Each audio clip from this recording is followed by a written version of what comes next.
Some people just love to hate.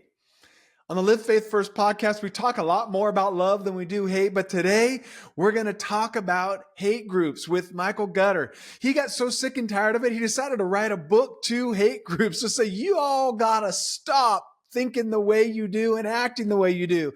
So on this episode, we're going to talk about Hitler. We're going to talk about Nazis. We're going to talk about modern Palestine-Israel relations and what that looks like. And then we're going to take and turn the tables a little bit and say, okay, there's hate groups out there, but how do we transform to a more loving, respectful, kind society where we treat one another with love, respect, and kindness? So sit down and enjoy this episode of the Live Faith First podcast.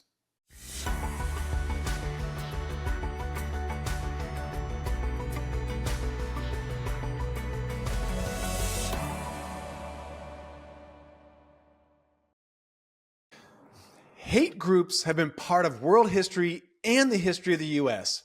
Hate comes in all shapes and sizes and has motivated people to kill, bomb, tag, ravage, scare, hang, and yes, a lot worse than even that. Hate groups find a group of people or religious group and terrorize them. We saw this in Nazi Germany in the 30s and 40s towards Jewish people. And unfortunately, what Hitler started hasn't completely ended. Today, we're going to talk about hate groups with Michael Gutter. I know on the Live Faith First podcast, we're usually talking about love, but in order to get to love, sometimes we've got to go through some hate. And so we're going to do that today and see if we can find some ways to overcome this hate and learn from our past so we don't repeat it again in the future. So Michael Gutter, thank you for joining us on the Live Faith First podcast. Thanks for having me. I appreciate it. Thank you.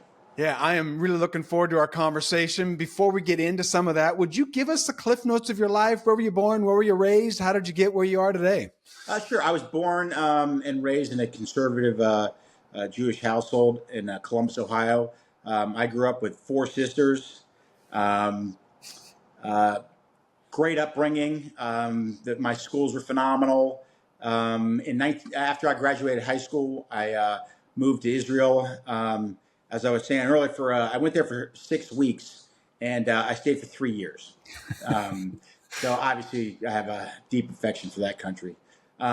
Came back. I went to Ohio State briefly, and then in 1991, a friend of mine and I started a recycling company, and moved to Hoboken, New Jersey in like '93, and I stayed there for about 5 years.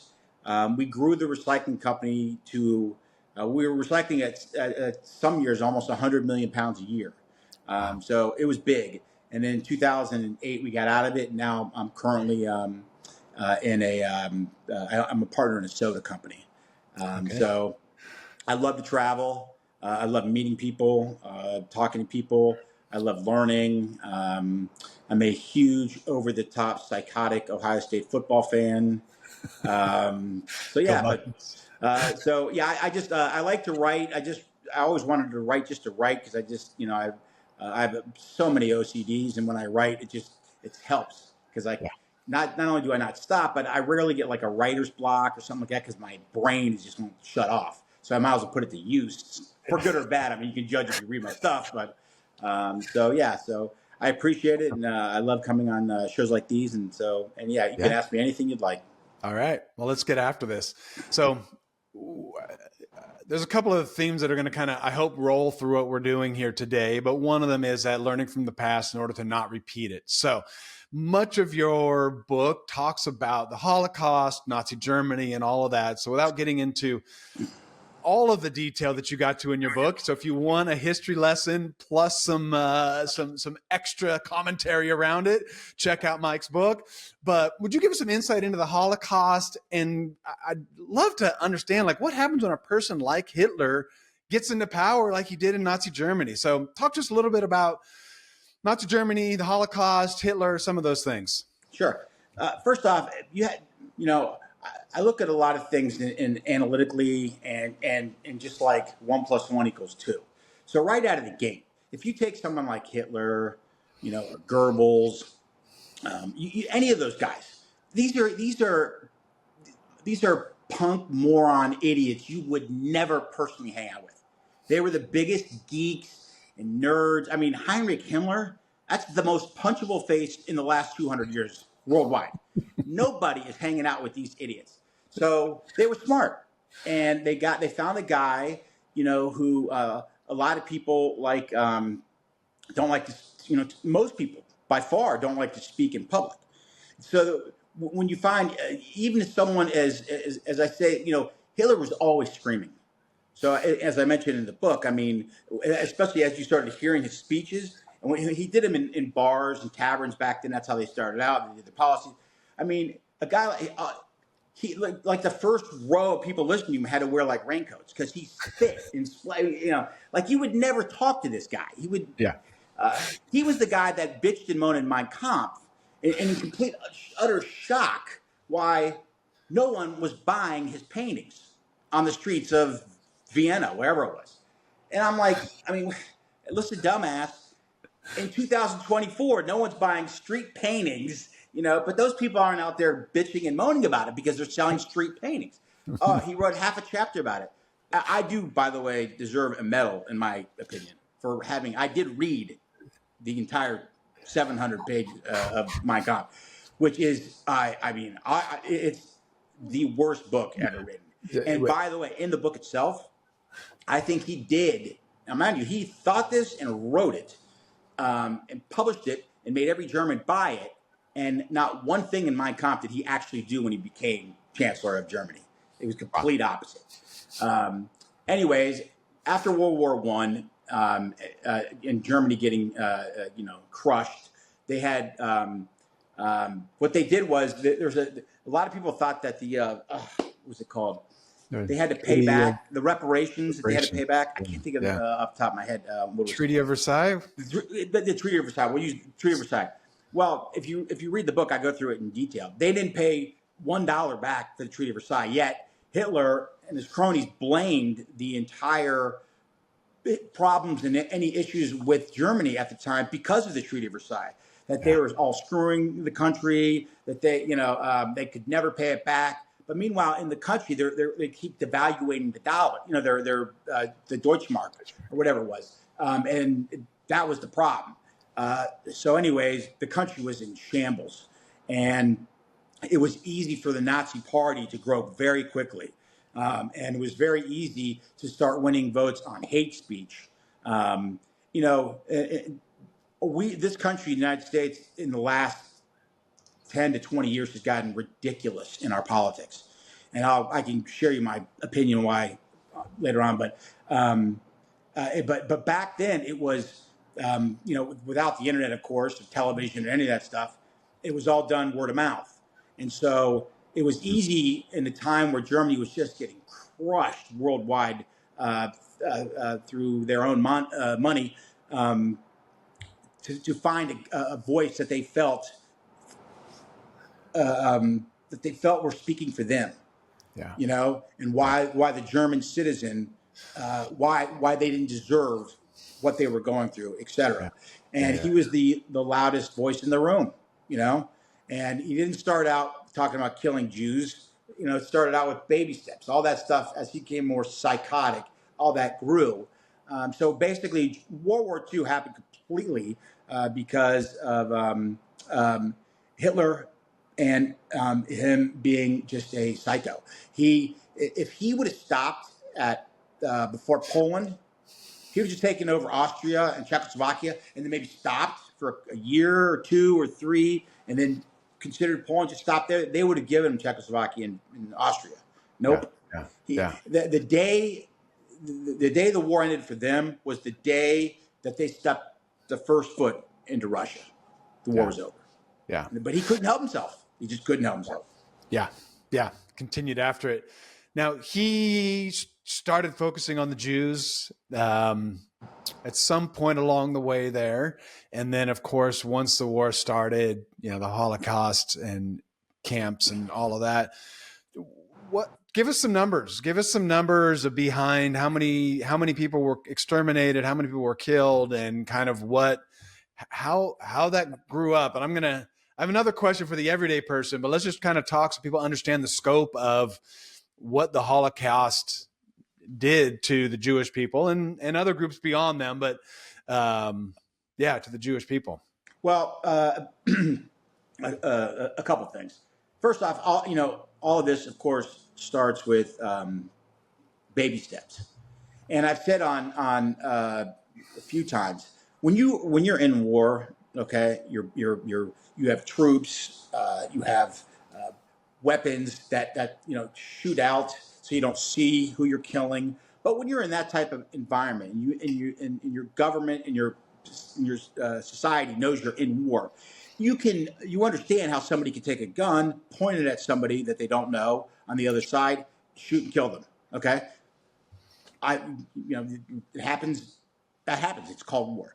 What can never be dismissed or taken lightly is how on earth you could get multiple people, let alone a tremendous amount, but multiple people to torture someone. That's what it takes. That's a different mentality. One that my brain doesn't know of. Could I get there? I don't know, but it would have to take something. I couldn't torture somebody. You couldn't torture. It's to have the amount of people that they had torturing other people, Jews mainly, but anybody torturing, other ethnicities. I mean, the amount of raping. Most people won't rape somebody, not even close. And when you look at how many, just the numbers of women that were raped in Russia from the Germans it's hundreds of thousands of women. And then what did Russia do on the way into Germany? Rape the German women. Yeah. It takes the mentality to get to that level. So what the Nazis were able to do to convince so many people to run a concentration camp where death becomes so, I mean, if you ever see Schindler's List, it's very well depicted in how it was such, like picking up a piece of wrapper from the floor. Yeah. You pick it up, throw it away, bam. I mean, that's how much death it was in these camps.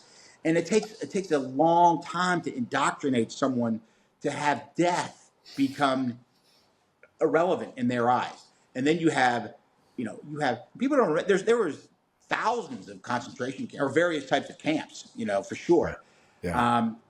I just don't know how on earth that they were able to shove 200 children in a room, gas them, and then put them in an oven. Yeah. There's not just one or two people involved. I mean, this takes a lot of people. From the manufacturers of the building to the people that make the the pellets that they put in, that kill them, to get people out, to the trains coming in. There was so many people involved. Plus, those people had superiors. They had to contact. Can you imagine every day having to provide numbers that you murdered? I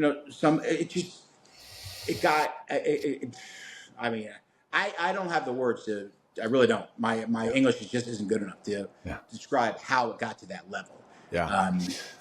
But it was, and then they had units. There was units that Germany would send out. They would send out people. It's not uncommon for countries to have prisoners go to war. For clemency, whatever. But not the insane asylums. They would let them out, and they had them specifically set up to torture, rape, murder boys, girls, kids. It made no difference, and it was commonplace. It was like a shrug of the shoulders. Yeah. So it was out of hand. It was the lowest point, I think, in Earth's history. Yeah, yeah. Let's step back from the soldiers. Maybe we can make up in our mind a scenario where you become so indoctrinated and it's happening around you and it just becomes so typical that just becomes who you are. Maybe. Okay. I'm just going to give that a maybe. Let's just say that it's happened. Putting myself in the shoes of a neighbor who's watching my Jewish neighbor get rounded up and then watching somebody go in and loot their homes, take all their possessions, take ownership of the house, take possession of the house. Can you talk a little bit about that everyday person? I won't say nobody, but it seems like very few people stood up and said, "Hey, man, you can't do that." Like, I'd like to think that if somebody came and did that to one of my neighbors, no matter what their background, their ethnicity, whether I like them or not, you just kind of go, "That's not right." Like, we can't be doing this, y'all. And so, can you speak at all towards like I'm going to call it the every person, just like that everyday person who found themselves there? Hitler came to power, I believe it was 1933, okay? Became chancellor. So from 1933, he takes over, and then he becomes, after the other guy resigned, he takes over all of Germany. At that point, he was him himself and his inner circle are world-class anti-Semites, but even them aren't at that psycho level yet. Now, it was easy, real easy, and he knew it, to start slowly telling the German people, well, listen, we're having these problems because of the Jews. I don't care what your problem was. Somebody sneezed too loud, Jews. Somebody broke in the building where the Jews are asleep. The Jews, they blamed everything on the Jews. They had no money. People were starving. And so he slowly, as he's blaming the Jews, okay, for everything, for Germany and Austria's ills, their economy is slowly picking up.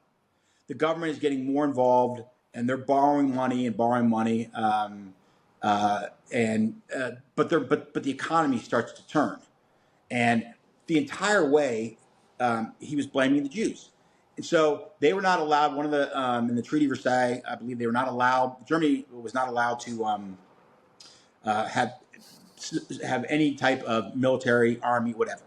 But in 1934 or 35, they started building up their military. Now, some of the countries knew, but they didn't care. They're like, whatever.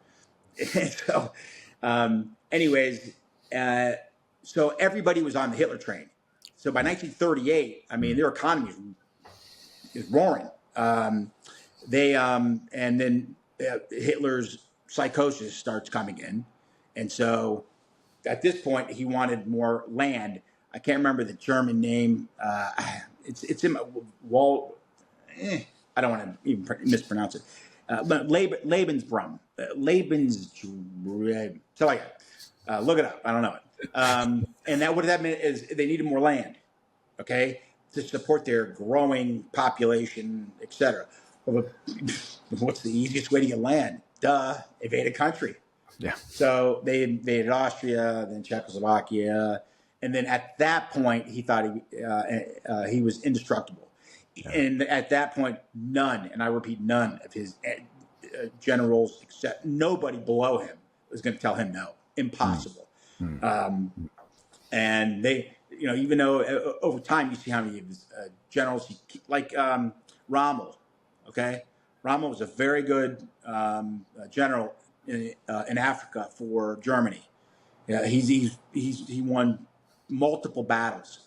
Well, he lost his last two, and they didn't have enough equipment out there, of course. And so this is Rommel, the guy they used to bring in to parade to everybody. He was a fan. Everybody in Germany loved the guy. So Hitler brought him in and was nice enough to give him the decision that they can either shoot him or he can shoot himself. So, just didn't faze anybody. It just because the death became, it was so normalized.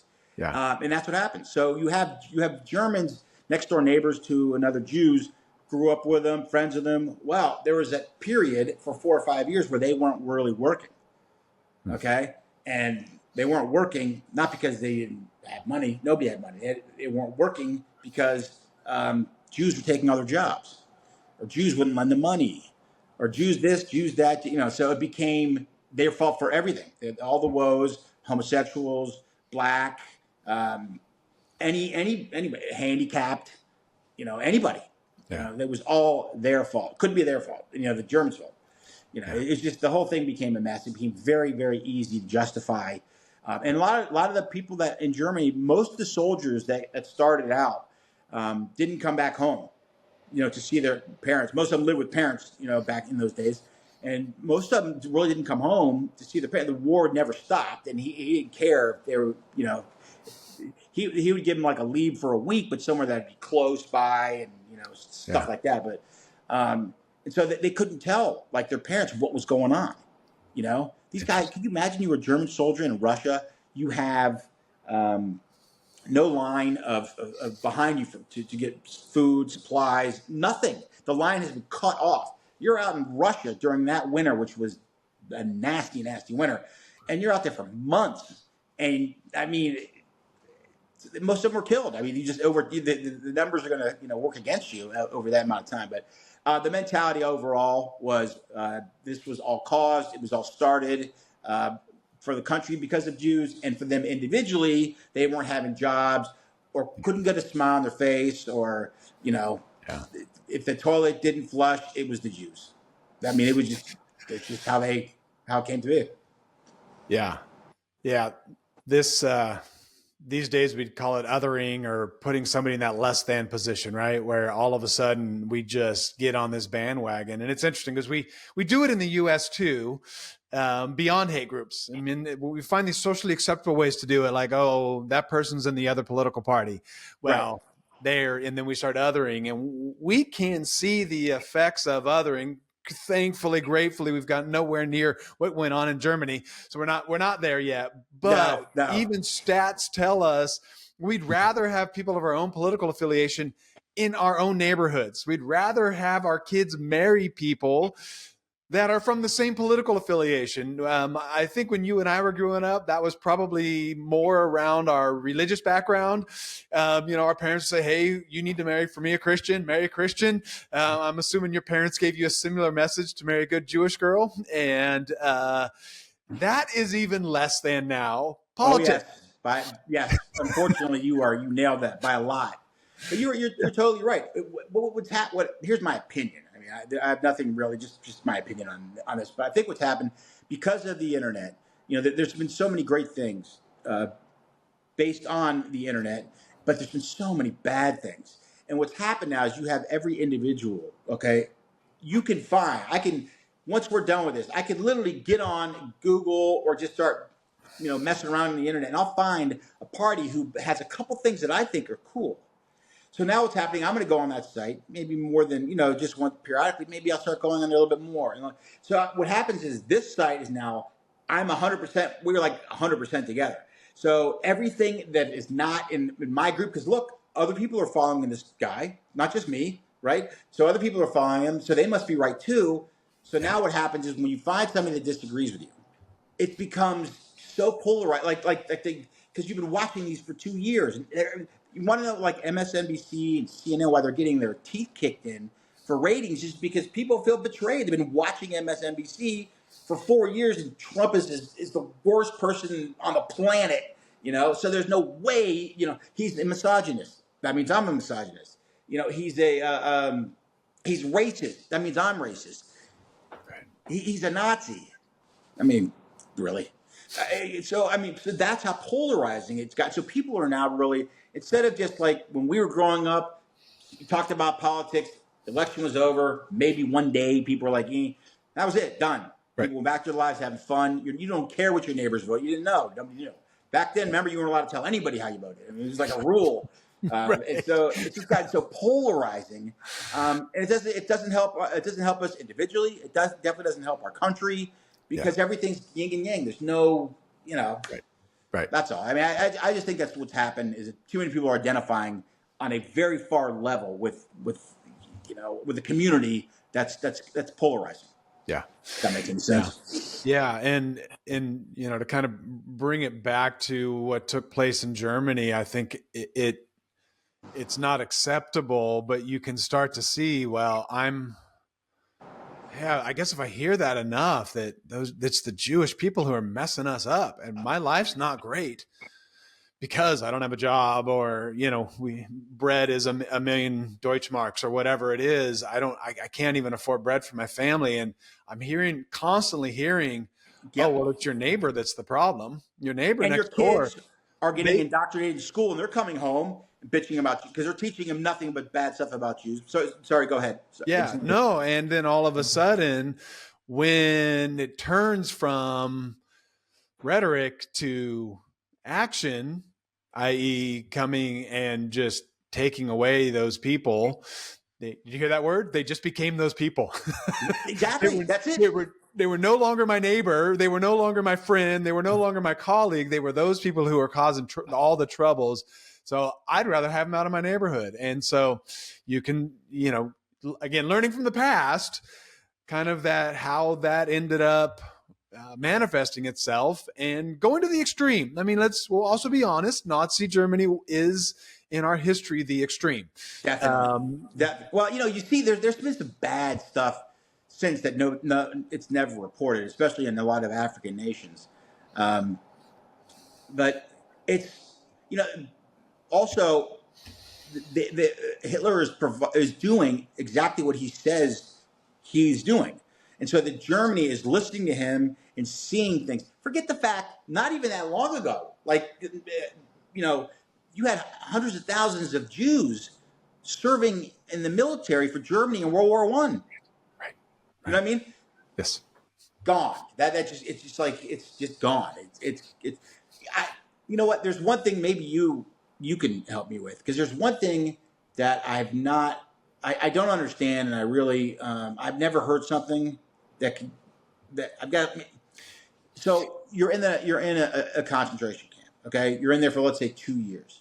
All you see is if somebody drop something out of their hand, they get their hand cut off, or the amount of death. I have always wondered why Jews who was like 1,000 Jews to one officer, whatever the number is, it's not that high, but why they wouldn't bum rush these guys right before they know they're about to get shot or whatever. I Right. just never understood why they didn't. I don't claim it, and I don't say it's right or wrong. Whatever they did, they did. I wasn't in that position, Yeah. but I just wondered why they wouldn't. Yeah. Any thoughts to that? I don't know. Yeah. So I mean, the quick is I don't know. I mean, I guess my thoughts are, is if you're in this constant state of being just beat down emotionally, physically. You haven't eaten. You're eating a couple of 100 calories a day. You're sick with the flu. I mean, you hear stories of people who have just like inundated with fleas. Like, just imagine like your body covered with fleas. And I hear the story of like, well, at least because I had fleas, and then the guards weren't bugging me, so I thought the fleas were great. And if you get to that mindset where having fleas on your body is a positive, like, what is your hope of getting out? And we talk a lot about hope on this podcast and just in general. And if all you see is death and destruction, and nobody succeeding in getting out, at some point it starts to kill your hope. And so you just wonder. But you would think that the numbers at some point, and you also got to wonder, just kind of talking, like, it's hard to imagine, especially at the beginning, that this is leading to my death. Like, okay, Yeah. okay. So you're going to just kind of round me up. Not a fan of it, but okay. Like, I guess, but I'm just going to go live in a different place, right? Yep. And that's why you told me to take my money with me and everything, because I'm going to go live somewhere else, and this will be over someday. Terrible. Just terrible. And then it just continues on, right? And then it just turns into something else. So, but I think I liked your last statement, which is, it's hard for me to question because I've never been anywhere close Yeah. to anything like that. I mean, it's just so unimaginable what that must have been like. But even even the guards, like, to a T, the Man. women guards, the male guards, where do they, it got to a point where, especially some of the units, like the Einsatzgruppens that went into Russia, the worst units in the history of units. These guys How could they find that many guys? And those weren't even the guys that they brought out from the prisons. These are units, high-end units that would go in there and just mass kill Jews and other minorities. But there was a lot of those units in there. But I just never understood how you could get that many people to hate somebody that much, where they did nothing. Nothing. You hear very, very few stories of any guards that tried to help. Yeah. And they could have, especially the psycho doctors. I mean, the doctors they found, like, gosh, people wonder why I write like my books angry. I mean, I think about this the whole time. Yeah. You know, I'm talking about Nazis. How could I not get angry? Don't call I don't care who you like or don't like politically. You don't call somebody a Nazi. You do not call. I mean, because you have no idea what you're saying, and that means anybody who votes for that person, are they Nazis too? Because who's going to vote for a freaking Nazi? They were just frustrating. Yeah, one of the that I had never heard about, but making lampshades out of human skin. Yep. I feel like we're Hannibal Lecter's level here. Like, it's just like I was never aware of that one, and so just even reading that, I'm like, what does it look like to have your bedstand? Reach over to go to bed, and your lampshade is made of human skin. Like, it's incomprehensible to me. How about real quickly? I don't want to make this too gory or gruesome, but because people need to understand what happened there. I've got many things, but the one thing is that they took, I don't know what the number was, hundreds upon hundreds of Jewish children that were twins, and then the operations that they would have on these twins. These are kids, young kids. It's indescribable. It's indescribable.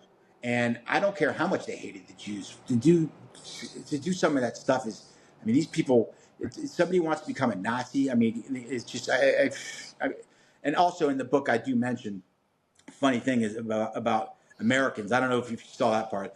American Nazis is that if an American Nazi walked up to Hitler or whomever else, hi, can I get your autograph? Back in the day, he would have been shot and killed. They do not, if you are not from Germany, I'll throw in Austria, and you cannot unequivocally be a Nazi. You can't live like a Nazi, or you would summarily be killed. Yeah. Just thought that was interesting. Yeah. Yeah. Tell me about the phrase "never again." What's that phrase mean to you? Why did you choose that as the title of your book? Give me some background on that. Everyone has for them what it means. Mine, I don't really think about it specifically that much, but I will say my grandfather. I dedicate the book to. He was my hero. He left Czechoslovakia in 1933, I think, and 8 or 9 brothers and sisters. So he left. He came to America.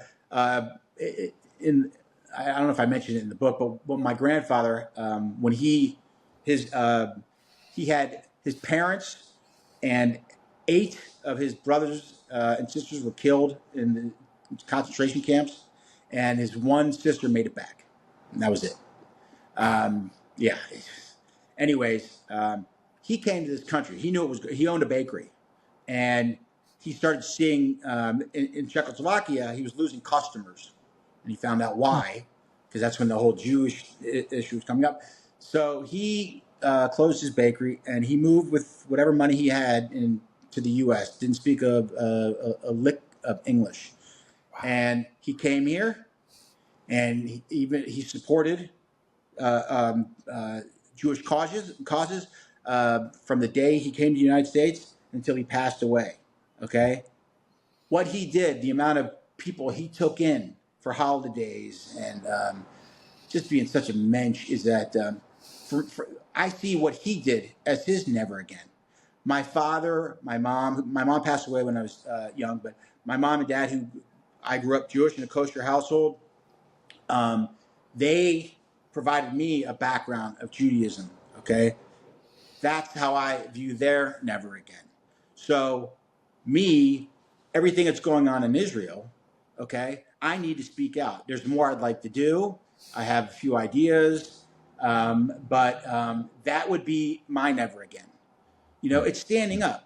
Jews in this country have been way too passive, diplomatic in many causes, and there's a time for that, of course. And I'm proud of that. The amount of money Jews normally, give, and et cetera. Very proud of that. But there's times where you got to sometimes put your fists up, and you got to get aggressive. And I have a few things I'd like to do with that. But never again for me is anybody who stands up and can do anything to promote the religion in a positive way. That's how it. This generation is not as much. Our parents who took us to Hebrew school, the parents of my age and a little bit younger, man, the numbers are starting to shrink. The growth in Judaism, Jewish men and women in the United States is shrinking, and it's shrinking very quickly. Those are some of the things I'm working on now. Those things need to pick up, and we need to start getting, expanding instead of losing the numbers that we have. There's only 15 million, roughly 15 million worldwide of Jews. Everyone thinks, oh my gosh, they're this. No, it's a very, very small number. And in the United States, which is the second largest area of Jews, it's really tied around 5 to 7 cities. There's no Jews, sitting in some of these in most of the United States. Yeah. So that's my never again.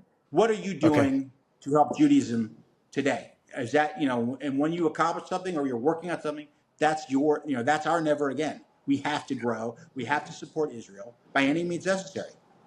Yeah. Yeah. I've always found this fascinating, what issue people have with Jews. I've never really, I will say that around all people groups. I understand. I've never really understood, but there's a particular vitriol and hate towards Jewish people, which I've never quite comprehended. And you've stated a few of them. There's not a lot of Jews in the world. Like it's not like there's 3 billion, and there's not these massive numbers, so it can't be that. And as far as a people group that has experienced tremendous oppression for thousands of years, correct. I don't know every people group in the world, but Jews come to mind as the ones who have really taken the brunt, been, kicked out of their land, had to, the diaspora of Jews starting, 100 AD is massive. You couldn't be in your homeland anymore. Like you were booted out, and that continued on for 2,000 years. Right. Right. And then along the way, and this is one that always blows my mind, is I get it that, Christianity and Judaism, I always kind of look at us like, big brother, little brother, I don't know, cousins. Yep. Like we worship the same God. Yeah, we're Trinitarian and we definitely have Jesus, which I understand. But like at the end of the day, when I like most of the Bible stories that I know, are from the Jewish scriptures. Yep. It's the Old Testament. When we're talking about David, when we're talking about Goliath, and you go through all of them, we are all studying the same scriptures. Now we tack on some at the end, and of course I'd say, well, that's a big tack on, but nonetheless, it's significant. But we're still, I don't know how to say this, brothers, cousins, nephews, something. I've thought about this, but I don't think I've ever spoke out loud on my opinion on this. I'll give it a shot. All right. I think what happens is that it's easy to identify Jews and blame Jews for a few specific reasons that I'm gonna take a stab at. Okay. Number one is Jews are very involved and at a pretty high level in banking. Okay, and by the way, there's a reason for that. Right. Because the Jews have been kicked out of every country on the planet. They had to come up with their own banking system. So we have been well versed in banking for a long, long time. So when you see woes or you see these these like people, big banks and they run into these issues that comes back to the consumer. Oh, well, the president of the bank's a Jew, or the vice president of the bank's a Jew, hedge funds, all of it. So yes, we are very well inundated in that. Number two is we have started, it's in the book, but and maintain all of the Hollywood studios.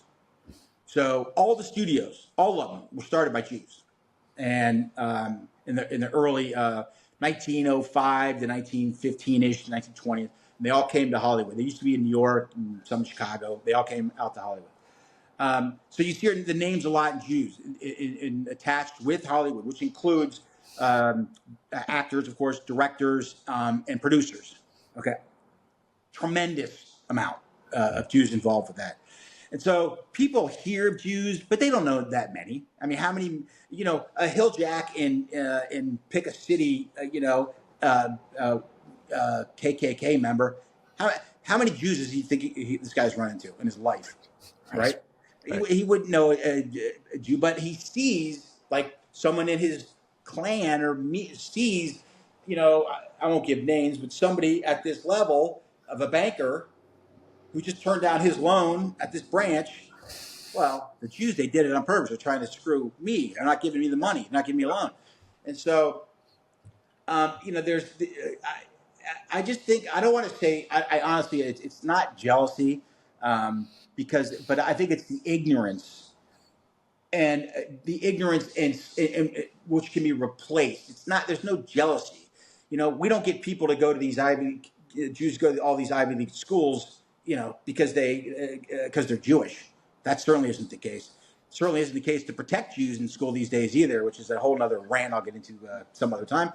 But anyways, I just think there's a level that people view these Jews like there's, there's 100 million of us in the United States. 36% of all Nobel Prizes won by Americans are Jews. 40%. Since 1920, whenever they started giving out, of all Nobel Prizes in medicine are Jews. Worldwide, 40%. Okay? Just to scope that, give us the population of the Jewish population in the U.S. Just that. 0.005%. Okay. All right, in the U.S., there's four.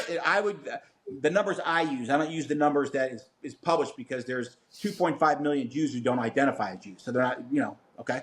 So I use there's 4 million. Take your 4 million, divide that by 335 million, and there's your number in the U.S. Yeah. Right. We've done nothing but make every place we've been better.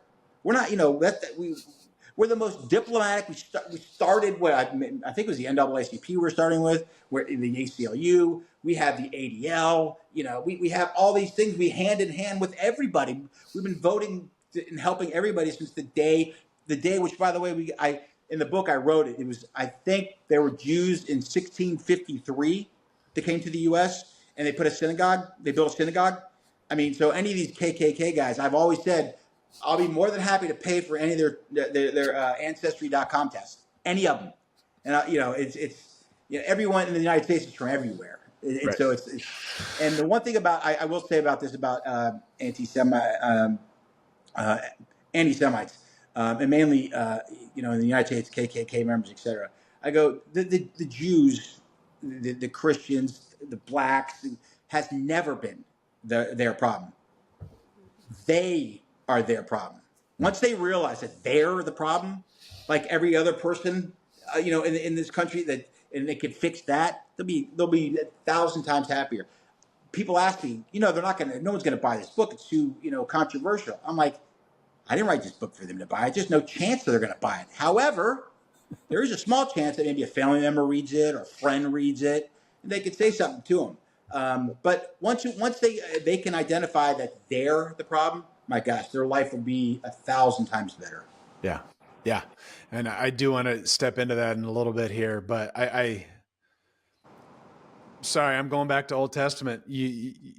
Back during the Babylonian exile, I mean, that's literally what the prophets were saying was hey, while you're here, bless the place you are. You're going to be here for a few decades. So just settle in. But while you're here, be about improving this place, be about business and so on. And that has continued. And that was what, 500 AD, 600. I may be off by a couple hundred years, but somewhere in there. So for 2,500 years, God has been saying, hey, wherever you end up, just be the best that you can be there to benefit that society, benefit that community, be part of it. I loved your stats early That's in the so book. well put, by the way. Just so you, just so well put. I haven't heard somebody say it like that, but that's just spot on. Yeah.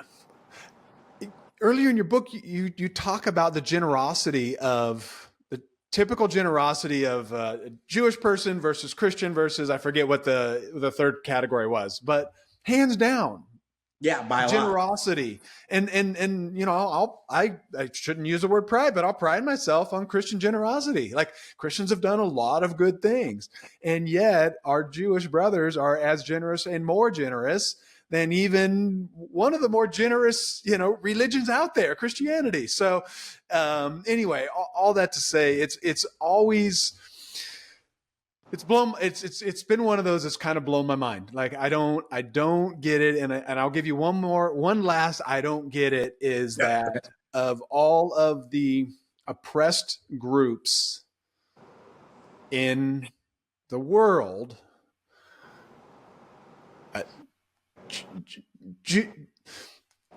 Jewish people can go toe to toe with any group that's been oppressed on this earth. Let me say it that way. Yeah. I won't say worse or better, because that should not be, there should No, no be worse or better in that world. But it and yet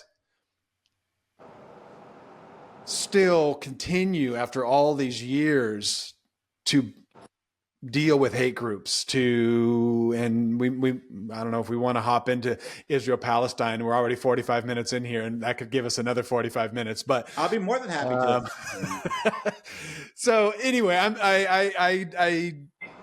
it's all that has always blown me away too. Why at no point has it been like, hey, societally, why are we not coming alongside this oppressed group? Like, we've do that on so many groups in the U.S. that have rightly been oppressed, like that to be described as being oppressed, not rightly to have oppressed, but Right. to be described as being oppressed. And yet in that group, I almost never see Jewish people come up in that list of folks. And again, I'm just talking about the things that are blowing my mind here. So that's another one that's blown my mind. By the way, we're never listed, because I always look. I'm always trying to find. We're never listed, and we're not looking to be. But we're never listed as a minority in any like phase or any different thing at all. Just it's never listed as a minority at all. Interesting. I just it's fine. Yeah, if you ever see something, send me a text. I never see like a Jewish thing that says, "Are you Jewish?" You know, as a minority status. Yeah, we're not looking for it, like I said, but I just never see it. Yeah, that's interesting. Yeah, let's talk a little bit about Israel Palestine. Let's jump into that. You lived there 3 years. I lived in Israel for about 4 months. It looks like we probably missed each other by about 6 months or a year or so. Yeah. But we were there in the same time frame. And you talk a lot of misconceptions around kind of Israel Palestine and what's going on there. And of course, since you've written your book, we have everything going on in Gaza and North Israel, now Syria. So anyway, there's a lot going on in Israel right now. So would you talk about maybe some of the misconceptions people might have about the relationship between Israel and Palestine and all of that? Yeah. First off, I want to, again, if someone is sitting in front of a map of Israel, because they always say Israel is the size of New Jersey, you know, that kind of, it's not. If you look at a map, okay, of Israel, you'll see that you have from Beersheba, and you go just straight across as a line. Everything south of that, which is larger than the northern part of Israel, is the Negev. It's just uninhabitable. You can't live there because there's, as I was saying earlier about the rocks, it has unforced rocks. The population is 650,000, I think. That's it. Now think about that. The entire size of half of Israel, 650,000. So outside of one city at the southern part, beautiful city, I recommend anybody to travel to. and southern is called Eilat, E-I-L-A-T. Trust me, any time of the year, you'll love it. And it's on the tip where the Red Sea is. So you have half the country in Israel that's uninhabitable. Then you have the West Bank and Gaza squeezing, all the way up past Tel Aviv. So if you look at the size of Israel, it is extremely small. Now, there's a couple things I want to point out. When Israel, the land was partitioned by the UN in 1948, Israel grabbed that land. They got attacked the next day. They won. Okay, everyone knows all the stories. But from that day, after they won in 48 to today's day, what the Israelis did with that land is incomprehensible. It's incomprehensible. They have the same topography as their neighbors, okay, which are generally they are dumps. Compared to Israel, not even close. They made farmlands, in a desert. It is highly recommended. From Jerusalem, the Dead Sea, Masada, all the way up, past the Kinneret to Mitsuva in the corner. Just the most beautiful country. And if you're religious, there's an area in Jerusalem where you could stand, and I think you look straight. You have like the Wailing Wall. You look a little bit to the right. You have the Dome of the Rock, and then you're on the it's called the Holy Sepulchre. Yep, Church of the Holy Sepulchre. It's all like people are shocked. It's all like right in one view. So it's if for a religious experience, it'll blow your mind. Now, here's what I say when somebody wants to bring up Gaza. Is do you recognize countries, sovereign nations? So I'll have a discussion with you if you can tell me you recognize a sovereign nation. Do you recognize Saudi Arabia as a sovereign nation? Your answer, of course, would be yes. Do you recognize Egypt as a sovereign nation? Yes. Do you recognize Jordan? Blah, blah, blah. So my question is this. If you recognize Egypt as a sovereign nation and you recognize Jordan as a sovereign nation, in 1948, okay, Israel, well, actually in 1967, Israel was attacked. In that war, they took from Egypt the area that is called the Gaza Strip, and in Jordan, they took from the West Bank that was owned by Jordan. They took those. So that means they took, forget Palestinians, West Bank, they took land that they won from Egypt, Gaza, land that they won from the West Bank, okay, in Jordan. Those are two sovereign countries. I don't want that land in the West Bank and Gaza is owned 100% by Israel. Period. Palestinian is a term that what the heck was the PLO leader? Not error, right? Arafat. Yeah, Arafat. So that's how I argue. If you agree that those two are sovereign nation states, Egypt and Jordan, then there's no argument. Israel won. They took it from Gaza and from Egypt. So that's really, for me, that's it. Now, in 2005, 2006, Israel said, you know what? We're going to give you the land. All right. They had to take settlers out, Jewish settlers out. Okay. And they moved them out. They did everything they said they were going to do. They left it untouched. And then the next week, their first voting, they voted for Hamas. Okay. So at that point, we already knew that they would never do the one thing that Israel needs, and they need to be recognized, okay, that Israel is a country.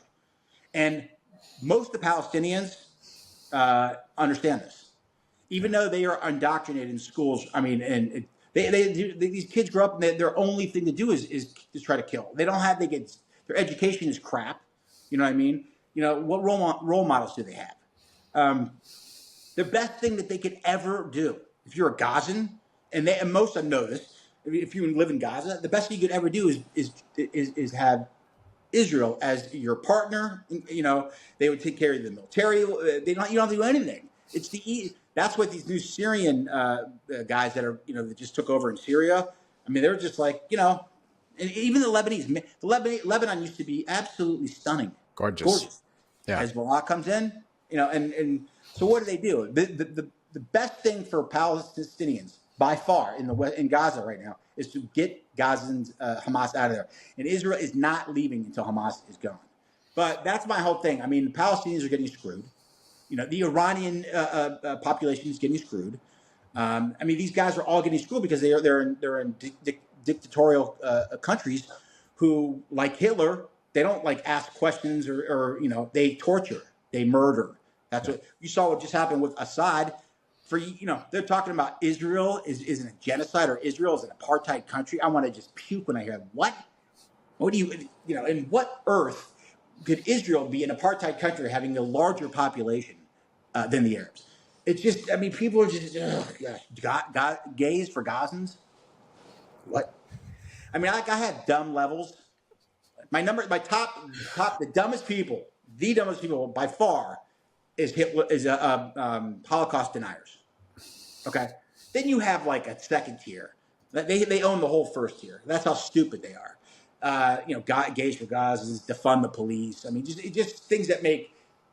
There's no way you could convince me of that I'm wrong. Those type of things. But yeah, you get all these people coming out of like you said, polarizing people, watching stuff. Oh my gosh, the Palestinians that they've been tortured. So you see all these universities in the U.S. coming out with it just makes no sense to me. But it's Israel's land, period. Yeah. Now, what to do with the Palestinians in the West Bank and Judea, that's one thing. But don't argue whose land it is. Yeah, and the reason Mike is laughing at the ridiculousness of gays for Gaza is that if a gay person were to show up in Gaza, they would be summarily killed. So correct. There's no allowance for homosexuality whatsoever with the Hamas and other groups, but we'll keep with the Hamas at this point. Although I did hear that they gave out a couple 10-year sentences. Okay, so prison. Maybe they're getting more, diplomatic. Lenient. Yes. As they're getting their ass kicked down, leaving. But maybe that's why. No, they're usually killed, which is disgusting. I mean, it's disgusting. Yeah, unacceptable. And you said this in your book as well. Every Palestinian that I have ever met, nicest person, loved them. I was invited into their home, had meals in Palestinian homes, meals in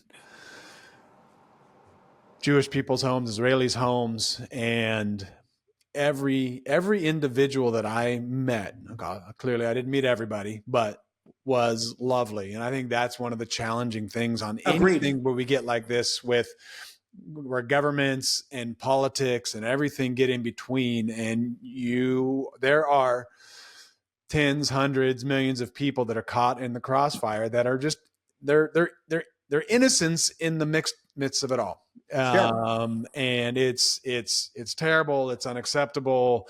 And my next to last question for you is this, and I'm going to give you a story before I ask you the question. Lived in Israel in the 90s. My parents came over to visit. We rented a car. Back in the 90s, Hertz or Avis or whoever it was decided that was a way to advertise for their rental cars. And so every window was covered with stickers that said Avis or Hertz or whatever it is. Now, as soon as anybody sees a car driving around with those stickers, they go, tourist, and most likely American, but could be European. It don't matter none. You're not from around here. And of course, Israeli plates as well. So we're driving up from the Jordan Valley, going through East Jerusalem, and it's dusk, and we start getting pelted by rocks. People from kind of the houses around the road were throwing rocks at us. Was it Saturday? I don't know. It was not. It was it was midweek. It was Tuesday, Wednesday. I'm just trying to get an idea who's throwing it.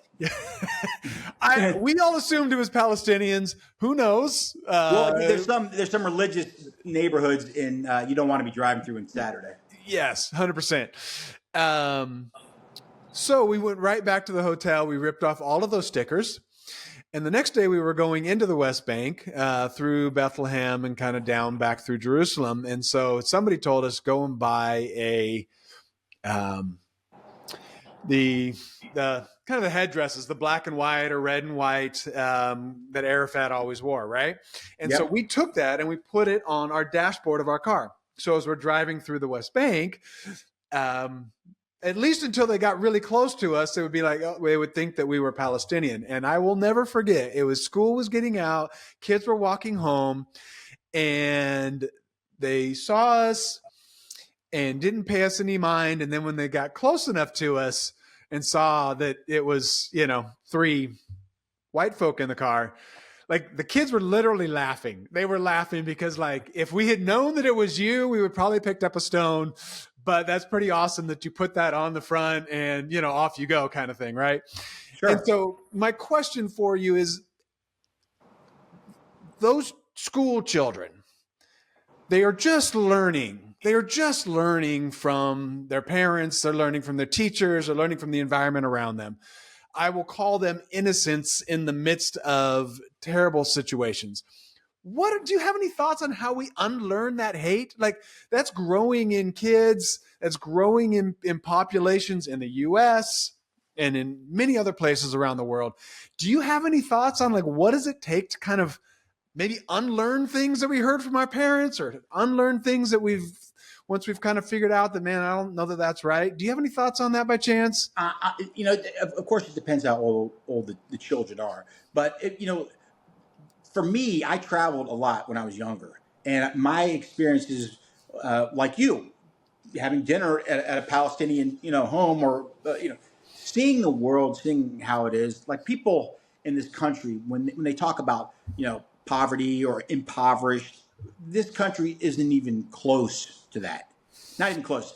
You go to a third world, well, yeah, if you go to a third world country, you will see poverty. You will see poverty, and there is no chance that they have their government is going to provide them anything. There's nothing. So that's so the only way, if you're indoctrinated, it's not going to be easy, especially now since our college, a lot of the colleges. If I'm just using the U.S., I'm not using, it's tough to. A lot of these colleges are extremely liberal. Um, to unindoctrinate somebody can be done, but it's got to be done by them, somebody getting their eyes woken. They need to. If for example, if they asked me what I would do starting this next year's school year in Gaza, all the way across the board, I would get as many Jewish representatives, black, anything to do with minorities, because that's all they have learned, because they know they're not, think about it. When you're growing up in areas in some of these Arab countries, growing up, man, you got nothing. So let's say somebody comes up to you and they say, look, we're going to give you 20 grand, take care of your family. Okay. We're just asking, for you to go blow up yourself. It's done deal, because what other options do they have? Yeah. And so if Gaza, if those kids can get acclimated with Israel, you would see very quickly how much better their lives would be. Yeah, yeah. Israel, there's a lot of Arabs living in Israel and have since 1948. They don't want to leave. You ever see them? You ever see interviews with these guys? You ever see them? On Al Jazeera bitching and moaning? Nope. Right. Nope. They love Israel and they want to stay. And their coworkers, their neighbors, they representing in the congressional in Israel. Right. Yeah. And I love what you said. I think that's one of the two things you said that I think are really important. One, your eyes have to be opened. If you're part of a hate group, you have to realize that hate is not an answer. And this the same for it never is. It never is. And as soon as we start othering others, a group of people, a religion, you kind of pick whatever it is, we instantly start losing. We instantly, and I'm not saying that you love what that person's about, that you love the way they think. I'm not saying you appreciate everything, but as soon as we start othering, we get into dangerous territory. And I think you're saying exposure. Like, meet somebody from the other side of the aisle and have a conversation. Meet somebody from the other side of the neighborhood of your city, the person that lives in that neighborhood. One dinner. You said, one dinner. Yeah. Could change it all. Right. And all of a sudden, my view of that group, that group begins to change because of one interaction with one person and one meal together. Right. And it starts to transform, and we learn how to have a better day. We learn how to get out of hate and into kind of that love and care and all those things. It just doesn't, over my experience outside of this discussion, it's just I've never ever seen anywhere where hate was the best outcome of anything I've ever done. It's not. It's not worth it. Like me, I don't. People ask me like, how do I identify? Like somebody comes up to me. I mean, as far as I'm concerned, I view people I either like them or I don't like them. If I don't like them, which is 99% I do like, but if I don't like them, I just want to hang out with them.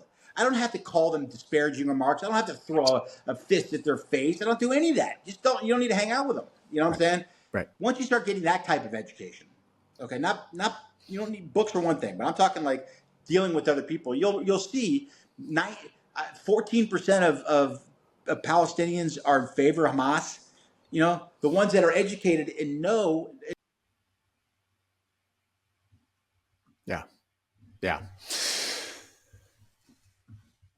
All right, Mike, I got one final question for you here. And that is, what's exciting you right now? What's something that's going on in your life and your family, your work, a book you're reading, something that you're like, man, when I think about that, it puts a smile on my face. It just makes me happy. I grew up playing a lot of tennis. I was pretty good. And then after I graduated high school, I stopped playing. And when I got into the early 90s, I picked up golf, and I played golf a lot. And I played a lot of all around the world. Loved it. When I moved down to here, I wasn't playing as much. And I decided to either I was going to play tennis again or golf again.